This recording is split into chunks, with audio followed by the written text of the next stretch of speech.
Келесі біздің жобамыздың қатысушысы Айсұлу ханым. Айсұлу ханым, кішігірім өзіңіз туралы айта кетсеңіз, таныстырып, аты жөніңіз, мамандығыңыз, қазіргі таңда немен айналысып жүргеніңізді. Рахмет көп Наталья ханым. Есімім Айсұлу болады, 3 баланың анасымын.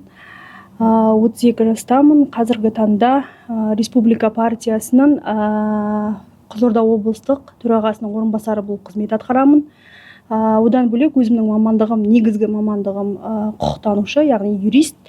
Балалық шағымда форма киюді, яғни қызметтік жолда болуды армандағанмын өте. Бірақ мынау погондағы жұлдыздарды балаларымның өміріне алмастырған жайым бар. Бірақ сонда да дерлік, қазіргі таңда Республика партиясында қызметім барысында осы заң шығарудың жолында, заңды жазылу жолында кішкене де болса да үлесімді қосып жүрген жайым бар. Одан бөлек кәсібім бар, жеке тестілеу орталығым бар. Ол орталықта біз 11 класс, 10 класс сыныптарын ұлттық біліктілік тестілерін сынама тестілеуден өткіземіз. Бұл кәсіпте мен өзім 3 жылдай қызмет атқардым.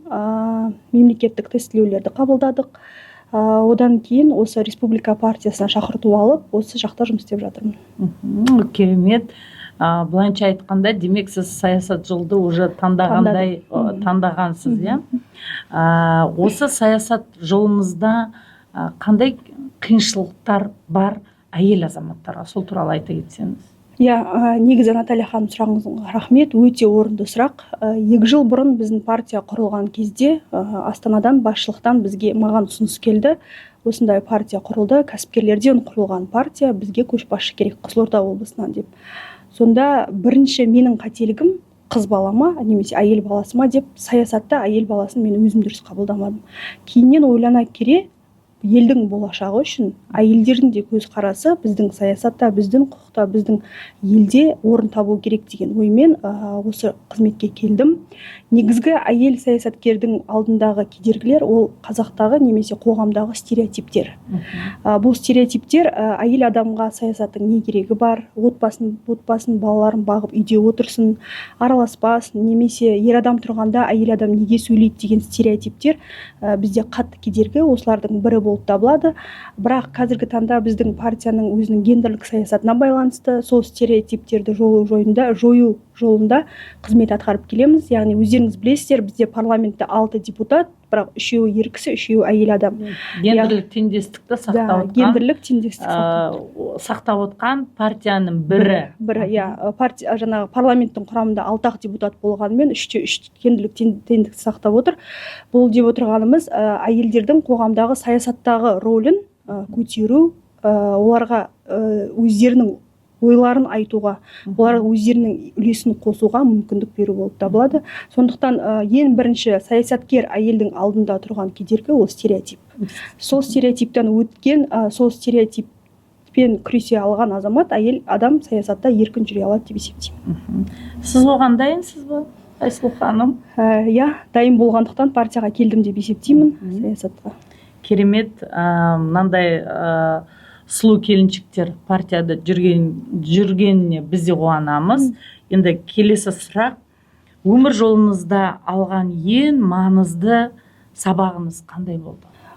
Өмір жолымда алған ең маңызды сабағым бұл жақыныңды бағалау. Өйткені өте негізі адамдарда өзінде жаңағы кризис среднего возраста деп айтады ғой, енді қалай айтады, 25 жаста маған өте үлкен қатты ауыр соққы болды, анамнан айырылдым. Сол кезде түсіндім, барды бағалау керек, жақынды бағалау керек, қолыңда барыңды бағалау керек. Сондықтан қазіргі сәтпен өмір сүріп, болашаққа үміт арту, болашақ үшін жұмыс істеу мен қазір ұраным. Біреуге міндетсініп, немесе қол жая біліп жүрмей, өз өміріңді өзің қолына алған дұрыс деп ойлайсыз, иә? Қазіргі таңда негізгі кәсіпкер әйелдердің де, немесе барлығы дерлік әйелдерді айтайықшы, көп балалы Іскер әйелдер деп әйелдердің, немесе көп балалы аналардың да осы ойы, яғни біреуге сеніп тапсыруы, немесе біреуден міндетсініп күтуі дұрыс емес нәрсе, қоғамдағы нәрсе деп ойлаймын өз басым. Ешкімнен еш нәрсе күтпеу керек. Барлығы өз қолында. Бүгін қазір бастасаң, ол ертең нәтиже көрсетеді. Әрине, өте керемет. Біздің кейіпкерлер қандай тамаша, сұлу және де өз позициясы бар қыз-келіншектер. Мен сізге келесі сұрағым, қандай кеңес бере аласыз? Мына енді саясатқа басын белім бұрам деген қыз-келіншектерге қорқыныш сезім әрине пайда болады. Қандай кеңес бересіз? Кем дегенде 3 кеңес айтып кетсеңіз. Негізі қазіргі таңда саясатқа қызығып жүрген, немесе саясатта өзін көргісі келетін әйел нәзік жандыларға алдымен өз ойыңды айтудан қорықпа деп айтар едім. Өз ойыңды айтудан қорықпа. Яғни сіздің не қоғам туралы, немесе осы өзіңіздің кішкене мемлекетіңіз, отбасыңызда болып жатқан жағдайда өзіңіздің ойыңызды, дұрыс позицияңызды айта білу, бұл ең бірінші қадам болып табылады. Екінші қадам тыңдай білу. Яғни сіз саясаткер болғандықтан халықпен жұмыс жасайсыз, яғни сіз халықтың мұңын жоғары жаққа жеткізесіз, немесе сол проблеманы делік болмаса бір кедергілерді шешу үшін жұмыс жасайсыз. Сондықтан мұқият тыңдай білу бұл екінші қасиет деп есептеймін. Ал үшінші қасиет саясатқа бел бұру үшін бұл активный, яғни іскер болу керек. Оны кішкентайдан бастауға болады. Бір көшбасшы ретінде бір жобаға қатысу, немесе жастарды алып жүру, өзің бір жоба ашу, немесе акиматтың, әкімшіліктің тарапындағы, немесе партия болсын, қоғамдық бірлестіктер өте көп. Сол жаққа барып, өзіңді көрсетіп, өзіңнің қандай жағынан қоғамға қажет бола алатындығыңды көрсете білу, бұл үшінші кеңес. Осы үш